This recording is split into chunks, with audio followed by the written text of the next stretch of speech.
presento con el internacionalista. Además fue mi profesor en el CAEN, ¿eh? Un gran profesor, Miguel Ángel Rodríguez Macay. ¿Cómo está, doctor Macay? Buenos días. Rodríguez Macay. Cecilia, encantado de estar contigo. Muchas gracias por la invitación. Buenos días. De nada, profesor.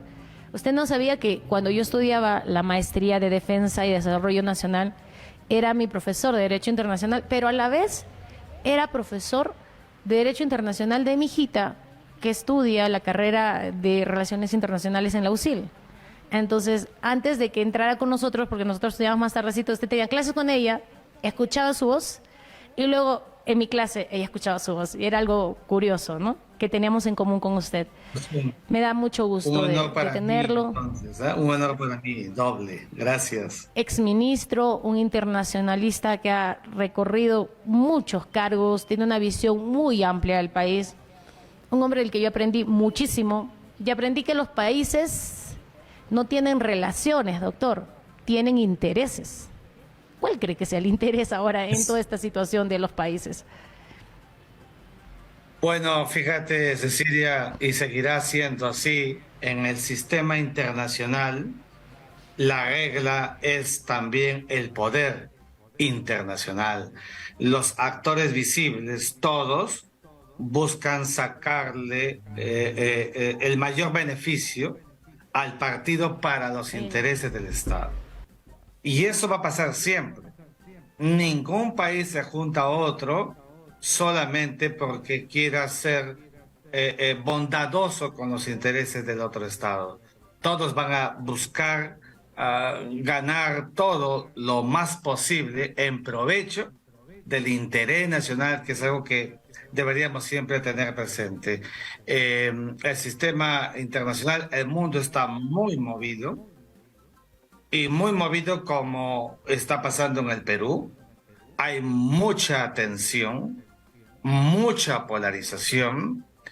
¿Y cómo se hace para frenar la polarización internacional o la polarización interna, Cecilia? A mi juicio, el diálogo. No hay más instrumento que conversar, sentarse en una mesa. Lo hemos dicho harto. En el Perú tenemos un acuerdo nacional, por hablar de nuestro país, lo que está pasando estos días. Tenemos un acuerdo nacional inactivo, donde sus actores están allí pintados en la pared, porque no hemos puesto la agenda común. Cada uno quiere poner lo suyo y no tenemos en verdad la altura para abrir una agenda compartida, multidiversa, siendo un país absolutamente de contrastes, de fractura política, una palabra que no les gusta ni a mis amigos de la derecha ni a mis amigos de la izquierda, pero es la verdad. El Perú es un país fracturado a lo largo de su historia republicana, de su historia virreinal, y no lo hemos aceptado, Cecilia. Por no aceptarlo es que estamos viviendo 200 años así, parchando nuestro destino, sin buscar un verdadero norte. Por eso me has escuchado en las clases, que siempre he dicho y públicamente, clase política históricamente mediocre en el Perú, porque no hay un compromiso con el Estado-Nación, eso que hablaba tanto Julio Cockler. No hay un compromiso con el Perú de los Andes, el Perú altiplánico, el Perú de la selva, el Perú urbano. Una contraposición, los discursos van y vienen, y esto que a veces creemos que se arregla con normas jurídicas, no, normas tenemos por montañas. Hay que arreglarlo sentando en la mesa a los políticos, con los sociólogos, los humanistas, los que más conocen en verdad de este asunto, y sobre todo, Cecilia, que haya voluntad. ¿Para qué? Para saber ceder, porque cuando uno no quiere hacerlo, entonces vivimos frontalidad, y eso se está viendo en todo este escenario de ya casi 2 meses, desde diciembre, en fin, que se produjo la ruptura del régimen democrático hasta el día de hoy, con todos sus procesos de carácter jurídico, constitucional, social e internacional. Es verdad. Estamos viendo lo que siempre ha habido en el país de una manera más expuesta, la confrontación, porque si tú no piensas igual que yo, entonces eres mi enemigo. Y en realidad nunca se ha visto, como usted dice, el Estado, la nación, anteponer ante los objetivos partidarios, los objetivos del gobierno de turno, los objetivos nacionales del país. Y esos objetivos nacionales son transversales y van a poder impactar en absolutamente todos los peruanos, independientemente de su raza, su condición económica o su situación geográfica. Y en eso tiene razón. Tengo en la pauta la siguiente pregunta, doctor Macay. ¿Debería decretarse estado de sitio para poner fin a la convulsión social que vive el país? Pero, te agradezco por la pregunta, Cecilia, y tengo que decir de manera enfática que por supuesto que no. El estado de sitio, como sabes, en la Constitución política está muy bien definido lo que es un régimen de excepción. Nosotros tenemos un régimen normal, ordinario, regular, bueno, pero también hay uno excepcional. Y la excepción, según la Constitución política, son dos estados de excepción. El estado de emergencia, que es el que estamos viviendo el día de hoy, pero que también te hablaré de algunas pautas de ello, y el estado de sitio. Se cree, y mal, que para atenuar o acabar con la situación grave que vive el país hay que ir al decreto de un estado de sitio, porque se cree mal también que es más intenso que el estado de emergencia. Y no es más intenso, sencillamente es distinto, es diferente. El artículo 137 en su numeral 2 dice categóricamente qué presupuestos son los requisitos para el establecimiento, para el decreto del estado de sitio. Uno, que se produzca una invasión, o sea, cruzan la frontera del Estado, sea otras fuerzas exteriores, militares, o invasiones terroristas, como pasa en el Medio Oriente, etcétera. Eso no tenemos. Dos, la posibilidad de que se produzca una guerra exterior, una guerra externa. Tampoco tenemos ese escenario. El Perú, si tiene problemas, son intraestatales.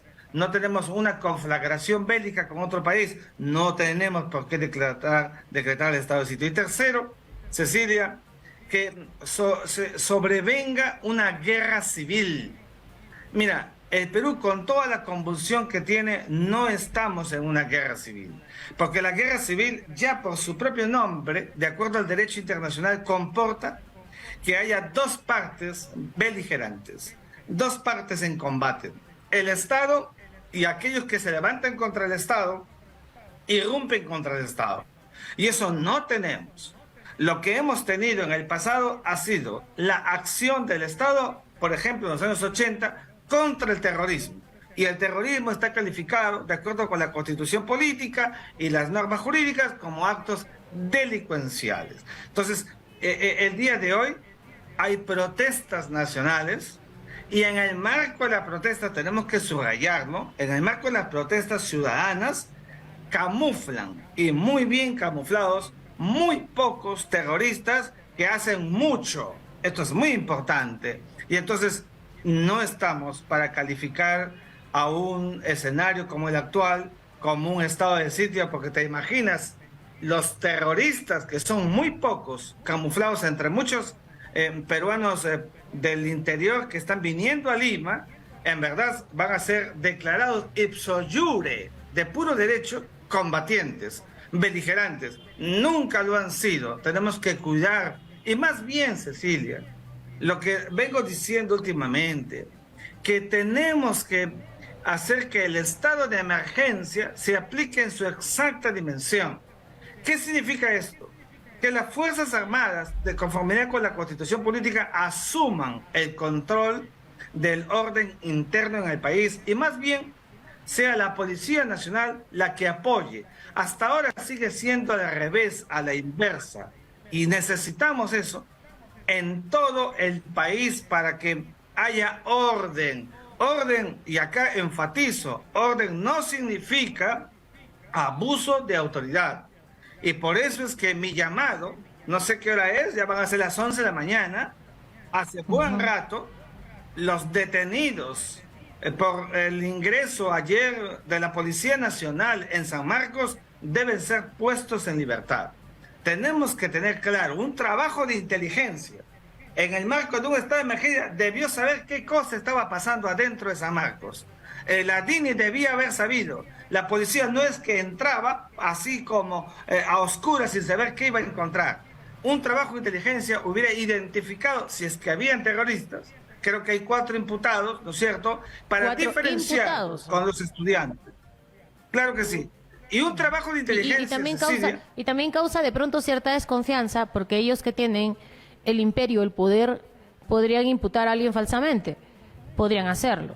No estoy en defensa de los que sí estaban de pronto imputados justificadamente. Por supuesto, doctor Macay. Si me permite terminar la idea, un trabajo de inteligencia, hace varios días están en San Marcos, estuvieron en San Marcos, hubiera determinado cuáles son y quiénes son los que realmente tienen, digamos, la cualidad, la calidad de poder ser imputados como terroristas. Y entonces, al ingresar la Policía Nacional, plenamente identificado el trabajo de inteligencia, muy articulado, y se evitaba ese acto vergonzoso que hemos visto de tirarlos en el suelo a los estudiantes o a quienes han estado allí. En verdad que flagela el sentimiento nacional. Yo soy sanmarquino y me acuerdo de los años 80, cuando estudiábamos en San Marcos y vivimos el terror durante nuestros tiempos de universidad, lo que había en el estamento, en la casa universitaria. Y entonces, claro, nos retrotrae al pasado y nadie quiere eso, es verdad. Pero también es cierto, hay que decirlo, que si hubiera habido un trabajo articulado, se evitan estos escenarios visibles que están aprovechando algunos para imputar responsabilidad, para pedir la vacancia de la rectora, etcétera, etcétera. Y nos olvidamos que estamos en un estado de emergencia. ¿Te das cuenta? Entonces, aquí no hay absoluto. Tenemos que buscar un equilibrio para que haya diálogo, conversación, que es lo único que nos va a poder sacar de esta situación grave en la que nos encontramos. Por supuesto. Doctor, una consulta. El 18 de enero de este año se ha ingresado un documento al Congreso de la República que ha sido firmado por el señor Otárola Peñaranda y Ina Boluarte. ¿Qué es lo que dice este documento? Y me gustaría que usted nos explicara de qué se trata. Dice, tenemos el agrado de dirigirnos a usted, al Congreso de la República, de conformidad con lo dispuesto en el artículo 107 de la Constitución Política del Perú, a fin de someter a consideración del Congreso de la República con el voto aprobatorio del Consejo de Ministros, es decir, esto ya fue acordado, votado a favor en el Consejo de Ministros, el proyecto de resolución legislativa que autoriza el ingreso de unidad naval y personal militar extranjero con armas de guerra al territorio de la República del Perú. Sin otro particular, hacemos propicia la oportunidad para renovarle nuestros sentimientos de consideración. ¿Qué significa esto, doctor? ¿Que va a ingresar de pronto personal militar extranjero al país? Con armamento de guerra. Qué buena pregunta que me haces y yo te felicito por la pregunta, Cecilia. Tenemos que ser muy objetivos. Ese tipo de pedidos se hace siempre, en una circunstancia como ahora que es indistinta, no tiene nada que ver con ello. Se hace siempre. Cuando quieren pasar o ingresar para hacer ejercicios, para tener encuentros con militares peruanos, etcétera, se tiene que pedir permiso al Congreso de la República. Es una regla y no deberíamos,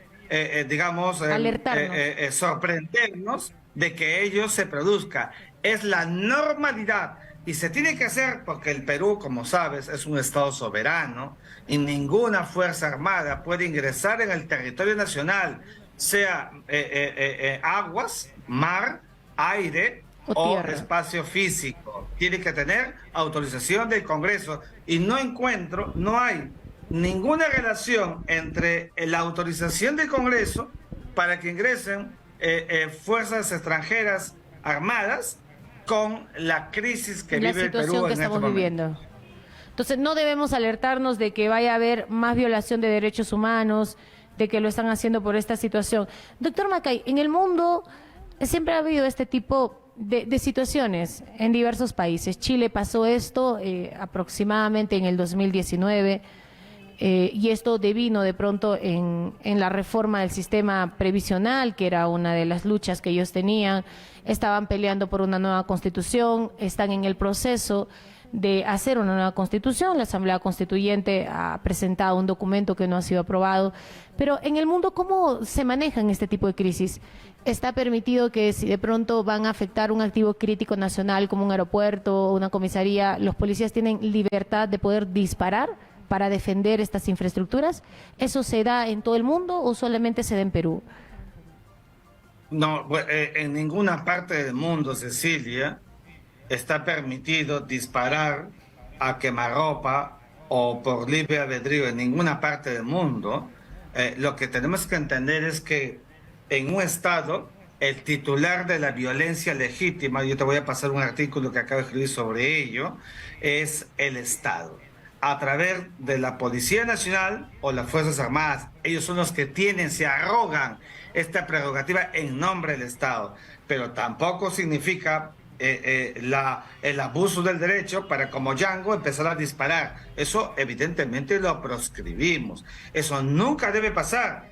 Por eso existen las denominadas ejecuciones o actos extrajudiciales que en el pasado, como sabes, han merecido acciones para nadie es un secreto que han matado gente bajo la excusa de que, oye, o sea, tú vas a permitir de que vengan, tomen la comisaría, quieren coger un aeropuerto y no haces nada. Por supuesto que tienes que disparar, o sea, tienes que hacerlo. ¿Eso para usted sería una ejecución extrajudicial? Por supuesto que no. No estoy diciendo eso. Te estoy poniendo el ejemplo de cómo es que se produce un abuso del derecho. Aquí hemos dicho claramente que la calidad coactiva de la Policía Nacional y las Fuerzas Armadas es para salvaguardar el interés nacional y el orden de todos. Si ha habido actos en los que por investigación se concluye que no debieron procederse a esos disparos y se mató deliberadamente con dolo, es evidente que tiene que merecer una sanción.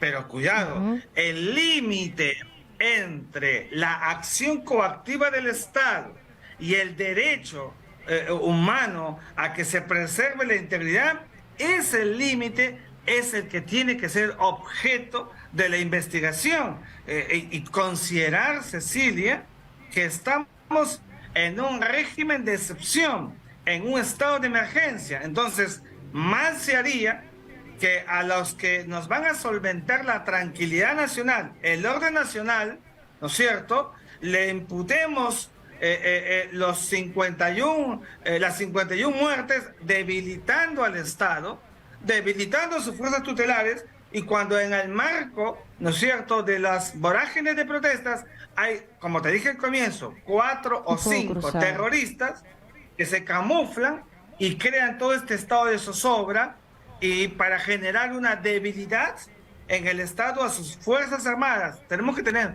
mucho cuidado y ser muy cuerdos, y que si hay un acto evidentemente marginal, que caiga el peso de la ley. Pero no podemos hacer que venga la Comisión Interamericana de Derechos Humanos al Perú y que sienten al banquillo de los acusados a los militares, porque debilitas al Estado, porque debilitan la acción coactiva, el orden social. De lo contrario, Cecilia, comenzamos a anarquizarnos.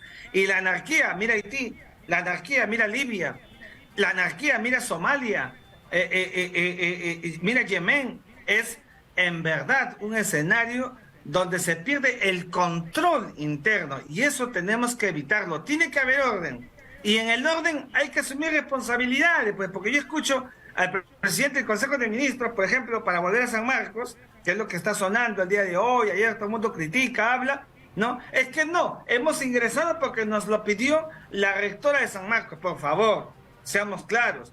Y si no lo pide la rectora de San Marcos, Y si No ingresaron. dentro de San Marcos el trabajo de inteligencia preliminar hubiera detectado que sí había algún foco minúsculo, pero que hace mucha bulla de acciones terroristas, ¿qué se hace?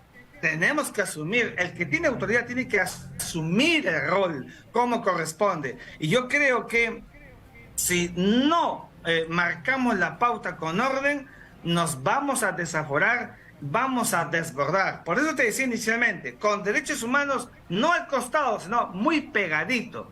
Por eso decía, si no hay ninguna imputación sobre esos 193 ciudadanos peruanos, estudiantes y quienes han Deben ingresado, liberarlos. ninguna imputación, deben ser puestos en libertad inmediatamente, porque es lo que necesitamos, promover y generar que haya confianza. Todo esto produce Por desconfianza supuesto. cuando a veces Claro no que se sí. hace de la manera articulada que se quisiera. Y además, de acuerdo al protocolo internacional de cómo uno tiene que intervenir en estas manifestaciones. Muchísimas gracias, doctor Macay, por haber estado con nosotros.